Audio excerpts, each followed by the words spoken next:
Direction எப்படி இருக்கு? காஸ்டியூம்ல வந்து ரெண்டு நடிகர் தான் எனக்கு தெரிஞ்சு. ஒண்ணு கமல், ரெண்டு விக்ரம்.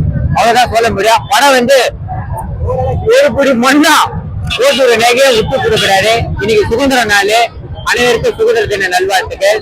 பிஜிஎம் வந்து எக்ஸ்ட்ரா நிறைய இருக்குது. டிவி பிரகாஷ் அமக்கலமா பண்ணிக்கிறாரு. ஃபேமிலியில பாக்கலாம். இந்த குழந்தைலாம் இது வந்து பார்த்துக்கிறாங்க. யார் சொல்லி குழந்தைங்களை பார்க்க கூடாதுன்னு குழந்தைங்களே இது வந்து பார்த்துக்கிறாங்க. என்ஜாய் பண்ணி நான் படம் பார்த்தேன். இந்த படம் வந்து காஸ்டியூமை பார்த்தா நல்லா இருக்காருன்னு சொல்லுவாங்க.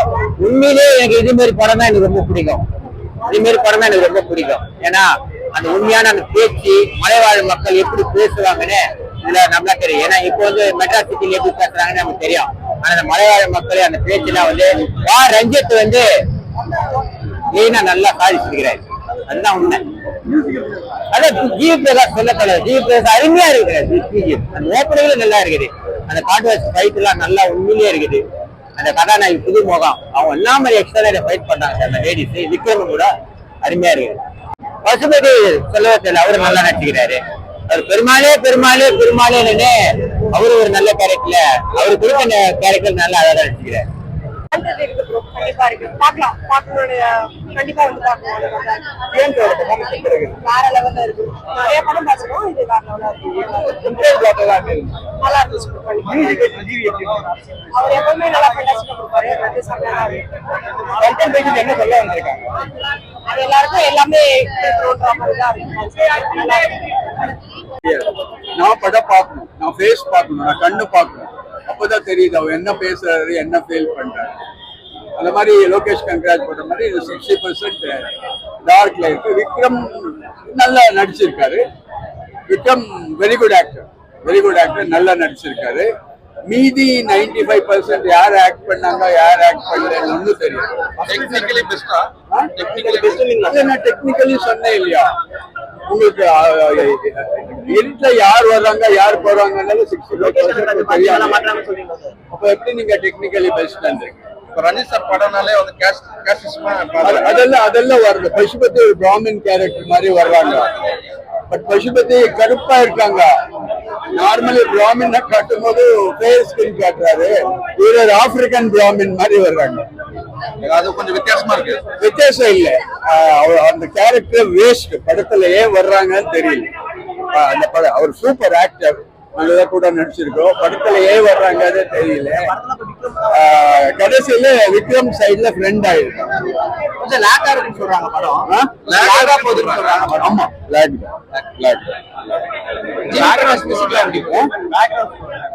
இல்லைங்க. அது ஒன்னும் சொல்லிக்கிற மாதிரி ஒன்னும் கிடையாது. சொல்லிக்கிற மாதிரி யாருக்காக பார்க்கலாம் படம்? தங்கலான் படம் யாருக்காக பார்க்கலாம்? இல்ல டைரக்டர் ரொம்ப ரிஸ்க் எடுத்திருக்காரு. ரொம்ப இதா ட்ரை பண்ணிருக்காங்க. அவங்க டைரக்டருக்காக பார்க்கணும்.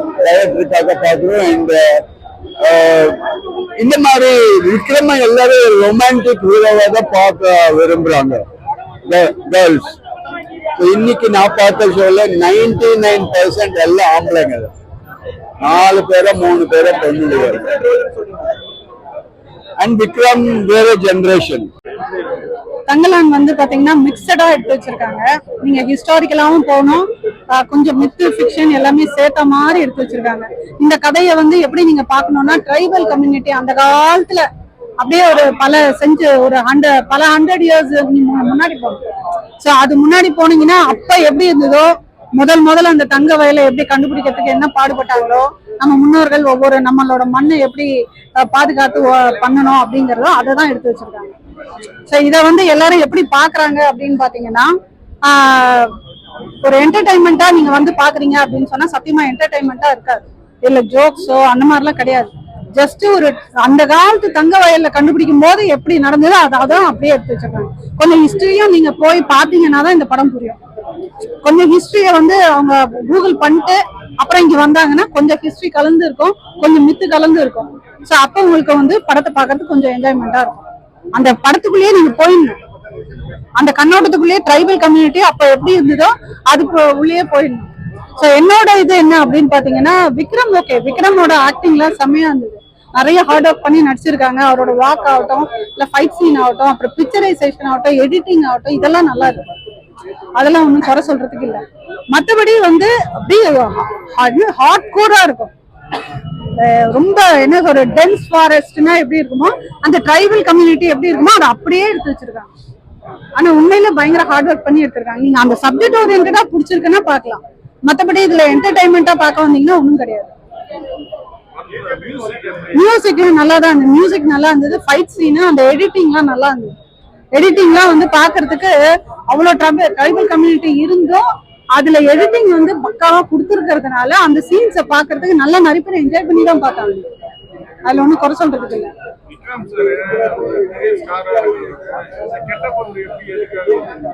சரி, நம்ம விக்ரம் வந்து இப்போ நிறைய படத்துல ஒரு ரொம்ப ஹை கெட்டப்ல சாமி ஆகட்டும், இல்ல அந்த என் பேரு மீனா குமாரின்ற அந்த பாட்டு வரும், அந்த படத்துலலாம் நல்ல ஒரு சிபிஐ மாதிரி அப்படிலாம் அழகா வருவாரு.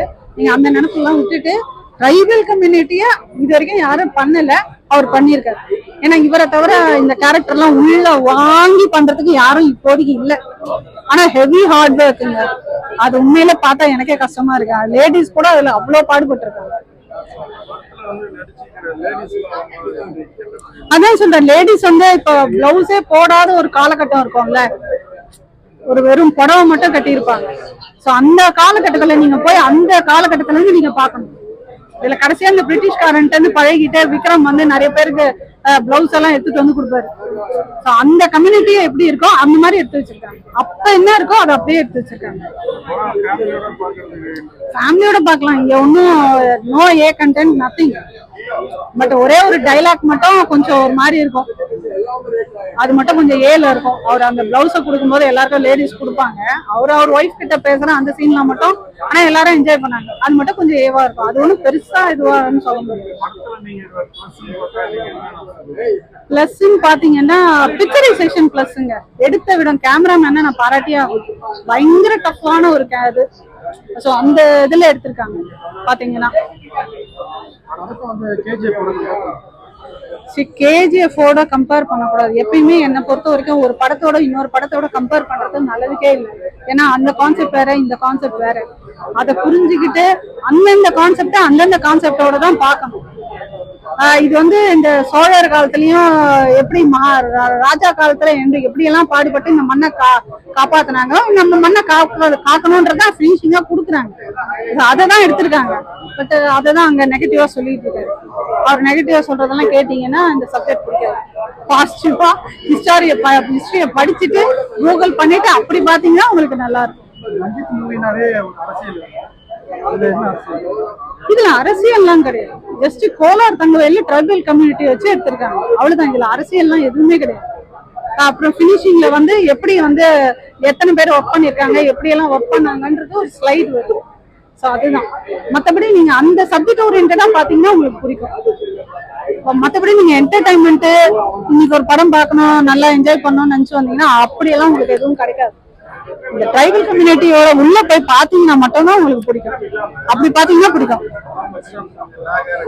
லேகும் இல்ல, ஸ்லோவும் இல்லைங்க. எங்கேயுமே ஸ்லோ இல்ல, லேக் இல்ல. அவங்க கரெக்டா தான் பண்ணிருக்காங்க. அதான் சொல்லணும், எடிட்டருக்கு பாராட்டியே ஆகணும், கேமராமேனையும் பாராட்டியே ஆகணும்ன்றனே. அவரு ஏற்கனவே நிறைய அவார்டு வாங்கிட்டாரு. இதுக்காக அவர் எதுவும் எக்ஸ்பெக்ட் பண்ணுவாருன்னு எனக்கு தோணல. ஏன்னா வளர்ந்து முடிச்சிட்டாரு. இப்ப இது வந்து எக்ஸ்ட்ரா ஆடட் தான். அவருக்கெல்லாம் கம்பேக்ன்ற வார்த்தையை யூஸ் பண்றது தப்புங்க. ஏன்னு கேட்டீங்கன்னா விக்ரம் வந்து ஒரு சிவாஜிக்கு அடுத்தபடியா, கமலுக்கு அடுத்தபடியா இவங்க எல்லாம் வந்துகிட்டு இருக்காங்க. வந்து முடிச்சுட்டாங்க.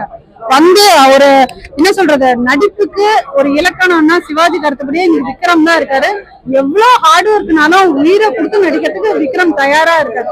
அவரு ஏன் நீங்க எல்லாம் குறை சொல்றீங்கன்னா என்ன சொல்ல போறது எனக்கு தெரியல. எங்கேயோ இருக்கிற ஆந்திரா படத்தையும் மலையாள படத்தையும் புகழ்றவங்க நம்ம தமிழ் மண்ணில இவ்வளவு வந்து உயிரை கொடுத்து நடிக்கிற விக்ரம் எல்லாம் இருக்கிறதுக்கு நமக்கு தான் கொடுப்பன வேணும். நம்மளாம் மார்க்கெட்டிங் என் ஊர்க்காரங்க எல்லாம் அப்படின்னு சொல்லிட்டு நீங்க அடுத்த ஊர்க்காரங்க, ஹைதராபாத்காரங்க, கர்நாடகாக்காரங்க, இல்ல பாலிவுட், டாலிவுட், கோலிவுட் எத்தனை உட்டு இருக்கோ அத்தனை உட்டு கிட்டையும் மார் தட்டி எங்க விக்ரம்டா அப்படின்னு சொல்லலாம். அவரெல்லாம் நீங்க வந்து கம்பேக்ன்ற வார்த்தையை தயவு செய்து யூஸே பண்ணாதீங்க. விக்ரம் சாரே ஸ்டேஜ்ல சொல்லியிருக்காரு, என்னன்ட்டு 10 வருஷமா சரியா படம் போகல, அதனால நான் இந்த கதையை கேட்காம ஓகே பண்ணிட்டேன். இல்ல படம் வந்து போல ஓகே ஆகலன்றது வந்து நிறைய பேர் வந்து படம் வந்து என்ன சப்ஜெக்ட் ஓரியன்டா வந்திருக்குன்றதே புரியாம ஒரு ரிவ்யூ கொடுக்குறவங்களா இருக்காங்க. ஓகேங்களா, கொடுத்து அதை நெகட்டிவ் ஆக்கி அந்த இந்தியன் 2 தரமட்டமாக்கி சுடுகாட்டுல போஸ்டாங்க இல்லையா, அந்த மாதிரி ஜனங்களை வச்சு எந்த கம்பேக் எந்த இதெல்லாம் நீங்க எதிர்பார்ப்பீங்க சொல்லுங்க. இந்தியன் 2 எப்படி பாக்கணுமோ அப்படி பாக்கணும். அந்த மாதிரி ஒவ்வொரு படத்தையும் என்னென்ன சப்ஜெக்ட் ஓரியன்டா பாக்கணுமோ அப்படி பாக்கணும். அப்படி சரியா பார்க்காம அவங்க ஒரு கண்ணோட்டத்துல வர வேண்டியது. இப்ப எத்தனை பேர் வந்து ஆடியோ லான்ச் ஆகட்டும் இல்ல அவங்க கொடுக்குற படத்தை ரிலீஸ் பண்றதுக்கு முன்னாடி இந்த படம் எதுக்காக எடுத்தேன், எப்படி எடுத்தேன், என்ன நோக்கத்துல எடுத்தேன் அப்படின்லாம் கதை சொல்லி நிறைய பேட்டி கொடுப்பாங்க. பட் அந்த பேட்டியெல்லாம் யாருக்கும் பார்த்துட்டு வரதுக்கு டைம் கிடையாது. பாதி பேர் தான் பார்த்திருப்பாங்க. அதை பார்த்தவங்களுக்கு புரிஞ்சிடும், பார்க்காதவங்களுக்கு புரியாது, நல்லா இல்லைன்னு சொல்லிட்டு போயிட்டே இருப்பாங்க. சோ இதுதான் நீங்க இந்த சப்ஜெக்ட் வந்து இது வந்து கம்ப்ளீட்லி ட்ரைபல் கம்யூனிட்டிய வந்து எடுத்திருக்காங்க. மத்தபடி இதுல வந்து டிசைனர் செலவெல்லாம் கிடையாது. விக்ரமோட ஆக்டிங் எல்லாம் பயங்கரமா இருக்கு. செம்ம ஹார்ட் ஒர்க் பண்ணிருக்காங்க படத்துல, கிளியரா தெரியுது. அதே மாதிரி ஜிபியோட மியூசிக் வந்து படத்துல செம்ம பிளஸா இருக்கு. அவங்க ஜிபியும் பிளஸ் விக்ரமும் இல்லைன்னா படம் வந்து ரொம்ப நல்லா இருக்க மாதிரி இருந்திருக்கும். ஸோ 2 பேர் இருக்கனால படம் பயங்கரமா இருக்கு. அதே மாதிரி வந்து பாத்தீங்கன்னா ஃபுல்லா ஹிஸ்டாரிக்கல் மூவி தான் படம். அதே மாதிரி பாரஞ்சி சார்ஸோட வந்து இளம் நம்ம உரிமைன்னு வந்து காலையில சொல்லியிருப்பாரு. சேம் அதே படத்துல இருக்கு. நம்மளோட உழைப்பு இது நம்பிக்கிறா அப்படின்றது வந்து கிளியரா காட்டியிருக்காரு. பாக்கலாம், ஒன் டைம் வாட்ச் பண்ணி நல்லா இருக்கு படம். லாக்ல எதுவுமே இல்லை, லாக்ல எதுவுமே இல்லை, போர்டு அடிக்கிற மாதிரிலாம் எந்த சீன்ஸும் இல்லை. உங்களுக்கு விஷயமா பார்க்கும்போது படம் ஒரு ஹிஸ்டாரிக்கலா அப்படியே போற மாதிரி தான் இருக்கே தவிர எங்கேயுமே போர் அடிக்குது, இந்த சீன் போர் அடிக்கலாம் சொல்ற மாதிரி எல்லாம் ஒண்ணுமே இல்லை. ஃபுல் ஹிஸ்டாரிக்கல் மூவி தான். அவரு சொல்லவே பாரு, விக்ரமோட ஆக்டிங் சொல்லவே பாரு. அதே விக்ரம் இல்லைன்னா இந்த படத்துல படம் அந்த அளவுக்கு இருக்காது. விக்ரம் சார் தான் பக்கால ஆக்டா இருக்காரு படத்துக்கு. மெசேஜ் அதே சொல்றது ஹிஸ்டாரிக்கல் மூவி. நம்ம ஒர்க் பண்ணி நம்ம தங்கத்தை எடுக்கிறோம். சோ அது நம்மளுக்கு தான் சொந்தம். அது வேற யாரும் கொண்டாட முடியாது, வேற யாரும் எடுத்துட்டு போக முடியாதுன்றதா மெசேஜ் பாருங்க. ஓவரால் ரேட்டிங் வந்து 8 கொடுக்கலாம். நல்லா இருக்கு படம். தேங்க்யூ.